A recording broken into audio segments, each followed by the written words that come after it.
Você está repelindo dinheiro, ativamente, constantemente. E você não sabe. Não é que você não quer dinheiro, você quer. Desesperadamente, talvez. Mas há algo em você, bloqueio invisível, que empurra dinheiro para longe mesmo enquanto você conscientemente tenta atraí-lo. E até você identificar esse bloqueio e removê-lo, todo esforço de manifestação falhará. Todo o trabalho será sabotado. Por você mesmo. Subconscientemente.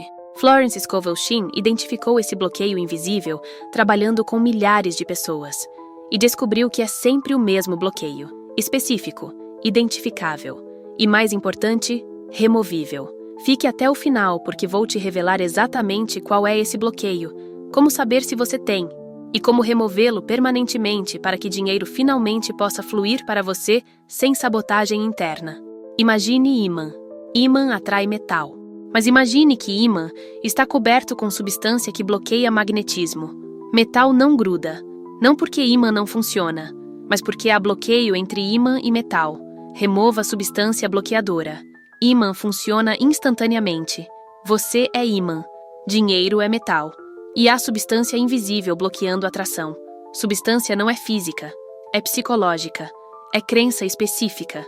Crença que você provavelmente nem sabe que tem, porque está tão profunda, tão assumida, tão óbvia para você que é invisível. Como o ar. Você não nota até alguém apontar. E uma vez apontado, você não pode não ver mais. E quando você vê, pode remover. E quando remove, a atração funciona. Automaticamente. Naturalmente. Como sempre deveria ter funcionado. Florence Scovel Shinn trabalhava em Nova York com pessoas de todas as classes econômicas. E ela fazia pergunta específica para cada pessoa que lutava financeiramente. O que você realmente acredita sobre pessoas ricas? E respostas revelavam tudo. Pessoas ricas são gananciosas. Ricos exploram pobres. Dinheiro corrompe. Rico não é honesto. Você não pode ser rico e boa pessoa. Variações infinitas. Mas tema único. Riqueza é má. Ricos são maus. E se riqueza é má e ricos são maus, então ser rico significa ser mau. E ninguém quer ser mau. Então o subconsciente bloqueia a riqueza, para proteger você de se tornar pessoa má. Bloqueio não é sabotagem maliciosa. É proteção bem intencionada baseada em crença falsa. Mas resultado é mesmo. Repulsão de dinheiro. Constante. Automática. Invisível. Florence chamava isso de bloqueio de virtude. Crença inconsciente de que pobreza é virtuosa e riqueza é má. E bloqueio de virtude é universal. Mesmo pessoas que conscientemente querem riqueza têm bloqueio de virtude subconscientemente. Por quê? Porque fomos condicionados desde a infância. Religião ensinou. É mais fácil camelo passar por fundo de agulha que rico entrar no reino dos céus. Mensagem. Rico não vai para céu. Rico é pecador. Cultura ensinou. Dinheiro é raiz de todo mal. Mensagem. Dinheiro causa mal. Quem tem dinheiro causa mal. Família ensinou. Nós não somos ricos, mas pelo menos somos honestos. Mensagem. Ricos não são honestos. Pobreza é digna. Riqueza é corrupta. E essas mensagens, repetidas milhares de vezes desde a infância, criam crença profunda. Riqueza é má. E crença subconsciente domina comportamento consciente sempre. Sempre. Sem exceção. Então você conscientemente quer dinheiro. Você visualiza. Afirma. Trabalha duro. Mas subconsciente bloqueia. Porque subconsciente acredita que ter dinheiro faria você pessoa má. E subconsciente te protege de se tornar pessoa má, fazendo você repelir dinheiro. Sabotando oportunidades. Criando má sorte. Fazendo você tomar decisões ruins financeiramente. Tudo para te proteger de mal de riqueza. Proteção baseada em crença falsa, mas proteção nonetheless. E até crença falsa ser removida, proteção continua, bloqueio continua, repulsão continua. Independente de quanto você conscientemente quer dinheiro. Deixe-me contar 3 histórias de pessoas que descobriram bloqueio de virtude nelas e removeram com transformação dramática. Antônio tinha 45 anos, trabalhava duro, há 20 anos, e nunca prosperava, sempre no limite. Sempre suficiente para sobreviver, mas nunca para prosperar.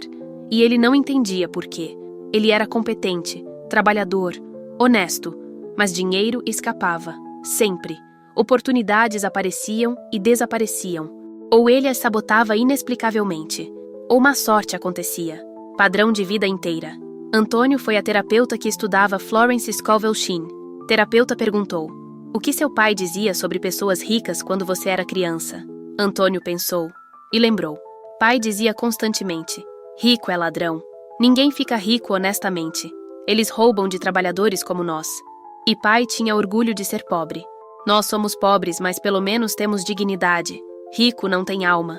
Mensagens repetidas durante a infância inteira de Antônio. Terapeuta disse: e você internalizou. Você acredita subconscientemente que ser rico significa ser ladrão sem alma. Então seu subconsciente te protege de se tornar ladrão sem alma, fazendo você repelir riqueza. Você está sendo protegido de se tornar o que você foi ensinado que ricos são. Antônio ficou chocado. Ele nunca havia conectado pontos. Conscientemente, ele queria dinheiro. Mas subconscientemente, ele acreditava que ter dinheiro faria dele ladrão sem alma. Conflito interno massivo. E conflito interno sempre resulta em sabotagem externa. Terapeuta disse: você precisa remover crença falsa. Você precisa reconhecer conscientemente. Riqueza não é má. Pessoas ricas não são automaticamente ladras. E eu posso ser rico e manter integridade completa. Essas são verdades. Mas você precisa aceitar e repetir até subconsciente reaprender. Antônio começou o trabalho de desmantelamento de crença. Ele listou todas as crenças negativas sobre riqueza que herdou. Rico é ladrão. Dinheiro corrompe. Ricos exploram. Você não pode ser rico e bom. 10 crenças. E para cada uma, ele escreveu contra-argumento. Há pessoas ricas honestas. Riqueza é ferramenta neutra. Pessoa decide se usa para bem ou mal. Eu posso ser rico e usar dinheiro para bem. Riqueza amplia quem você já é. Se sou honesto pobre, serei honesto rico. Ele reprogramou conscientemente. 30 dias de trabalho mental. Substituindo crenças falsas herdadas por verdades escolhidas conscientemente. Mudança foi profunda. Antônio notou que o comportamento dele com dinheiro mudou. Antes, quando a oportunidade aparecia, ele hesitava. Encontrava desculpas para não aceitar. Subconscientemente sabotava. Depois de desmantelamento de bloqueio, ele aceitava oportunidades. Sem hesitação. Sem autossabotagem. 6 meses depois, renda de Antônio havia aumentado 50%. Não através de evento único, mas através de oportunidades que ele parou de sabotar. E ele percebeu. Oportunidades sempre estiveram lá. Ele apenas as bloqueava. Proteção bem intencionada, mas destrutiva de subconsciente, que acreditava que riqueza o tornaria pessoa má. Hoje Antônio ensina: maior bloqueio de riqueza não é falta de oportunidade, não é falta de habilidade, é crença subconsciente de que riqueza é má. E essa crença é quase universal, porque todos fomos condicionados por cultura, religião, família. Você precisa descondicionar, conscientemente, intencionalmente. E quando você remove bloqueio de virtude, riqueza flui, porque não há mais proteção falsa bloqueando. Depois temos Beatriz. Beatriz era terapeuta, ganhava pouco e não conseguia aumentar preços. Toda vez que pensava em cobrar mais, culpa surgia. Eu não deveria cobrar tanto de pessoas que estão sofrendo. Lucrar com o sofrimento alheio é errado. Pessoas que precisam de terapia não têm dinheiro. Seria cruel cobrar mais. Então, ela cobrava abaixo do mercado, trabalhava mais que colegas, ganhava menos e vivia em aperto financeiro constante. Beatriz participou de workshop sobre Florence Scovel Shinn. Facilitadora disse: quem aqui sente culpa sobre ganhar dinheiro? Metade das mãos subiu, Beatriz incluída. Facilitadora disse: culpa sobre ganhar dinheiro é sintoma de bloqueio de virtude. Você acredita que ganhar dinheiro é de alguma forma errado, especialmente ganhar bem. Você precisa identificar a origem dessa crença e desmantelar. Beatriz refletiu. Mãe dela era assistente social, dedicada, ganhava pouco e tinha orgulho disso. Eu não trabalho por dinheiro. Trabalho para ajudar pessoas. Dinheiro não importa quando você está fazendo o bem. Mensagem implícita. Pessoas boas não se importam com dinheiro. Se você se importa com dinheiro, você não é pessoa boa.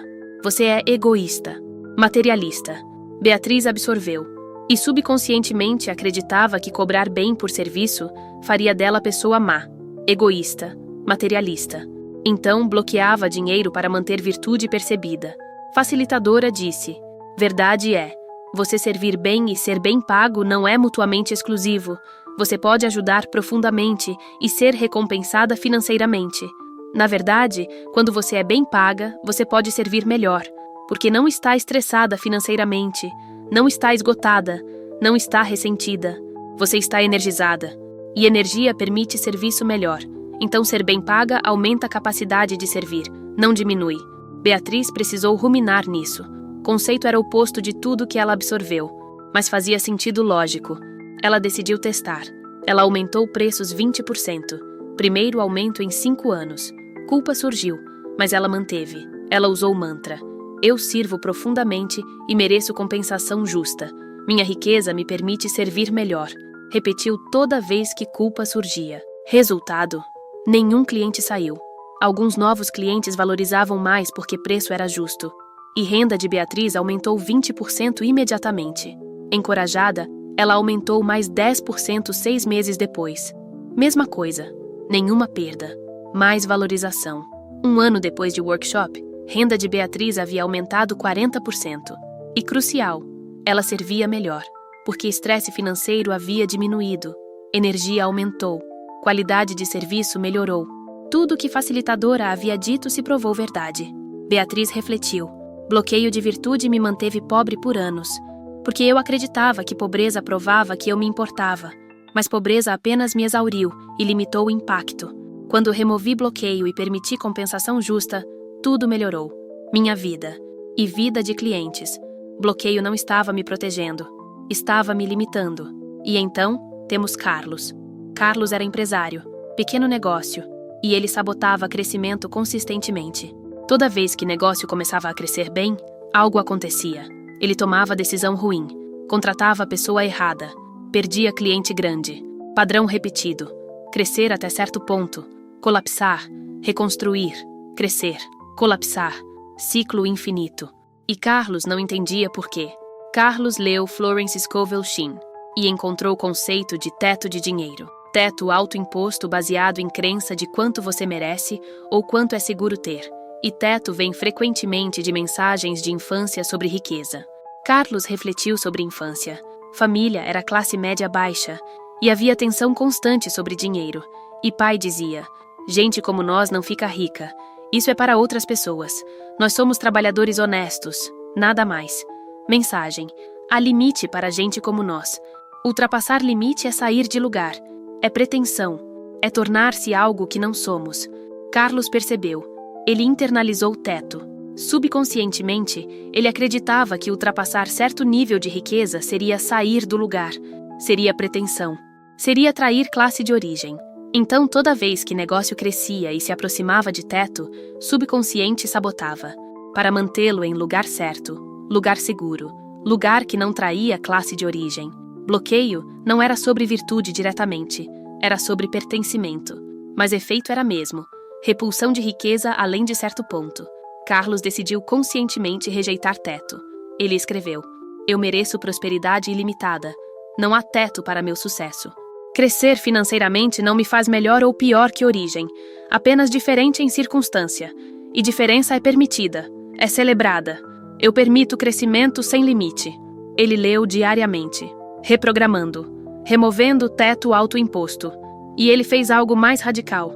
Ele conversou com o pai, explicou que sentia que crescer além de certo ponto seria trair família. Pai ficou surpreso e disse: filho, eu nunca quis limitar você. Eu falava daquele jeito porque era limite da minha crença, não da sua realidade.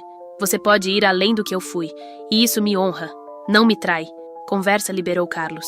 Permissão externa de figura paterna combinada com reprogramação interna removeu bloqueio. 6 meses depois, negócio de Carlos cresceu além de ponto onde sempre colapsava. E continuou crescendo. 1 ano. Faturamento havia triplicado. 2 anos. Negócio era 5 vezes maior. E sem colapso, porque bloqueio havia sido removido. Subconsciente não mais protegia Carlos de sair do lugar, porque Carlos conscientemente havia decidido que não havia lugar fixo. Havia apenas possibilidade ilimitada. Você vê o padrão nessas 3 histórias? Antônio bloqueado por crença herdada de que ricos são ladrões. Beatriz bloqueada por crença de que servir e ganhar bem são mutuamente exclusivos. Carlos bloqueado por teto de pertencimento de classe. Todos bloqueios invisíveis, todos baseados em mensagens de infância, todos removíveis através de trabalho consciente. E todos, uma vez removidos, permitiram um fluxo dramático de riqueza, porque bloqueio era o único obstáculo real. Então, como você identifica se tem bloqueio de virtude? Florence tinha 5 perguntas diagnósticas. Pergunta 1. Quando você pensa em pessoa rica, que adjetivos vêm à mente? Liste primeiro 5. Se maioria é negativa, ganancioso, egoísta, arrogante, desonesto, você tem bloqueio de virtude, porque você associa riqueza com características negativas. E subconsciente te protege de desenvolver características negativas bloqueando riqueza. Pergunta 2.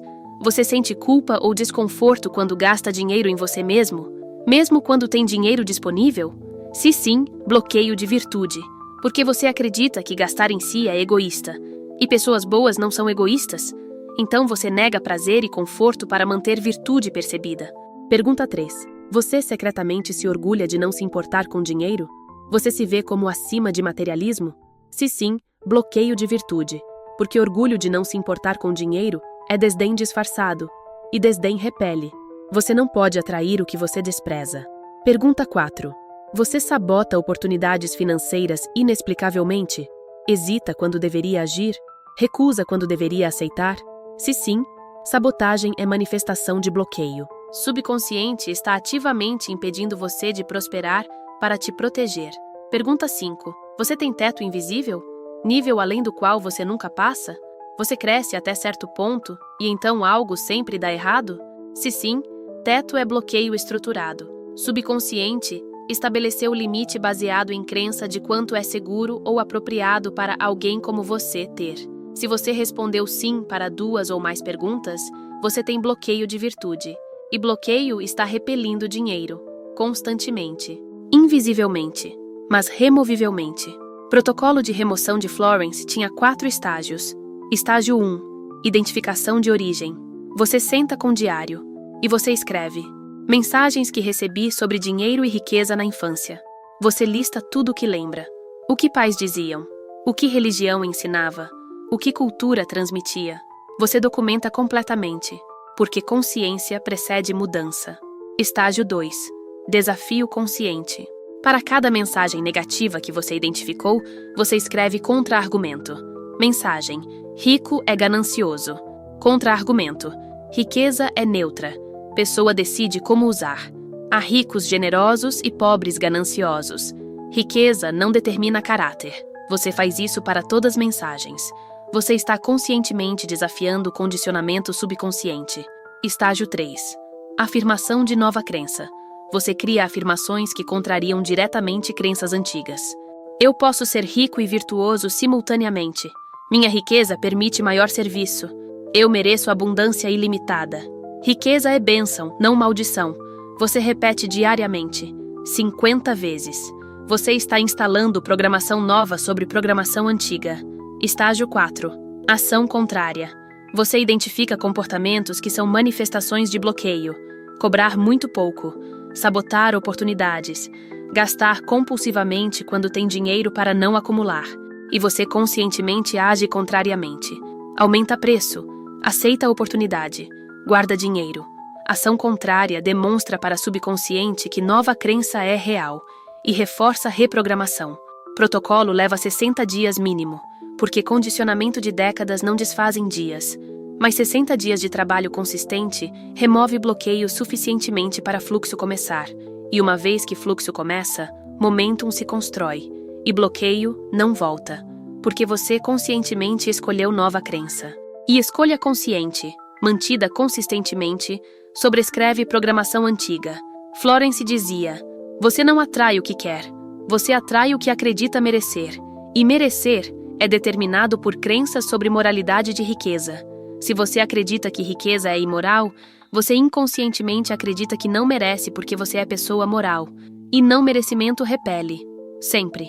Então, o primeiro passo não é visualizar dinheiro, é limpar crença de que dinheiro é mal. Quando crença é limpa, manifestação é automática, porque não há mais contra-força interna lutando contra desejo consciente. Você está no final. Você tem 5 perguntas diagnósticas, 4 estágios de remoção, 3 histórias de prova. E única questão: você vai investigar se tem bloqueio? Ou vai continuar tentando atrair dinheiro enquanto repele subconscientemente? Pegue papel.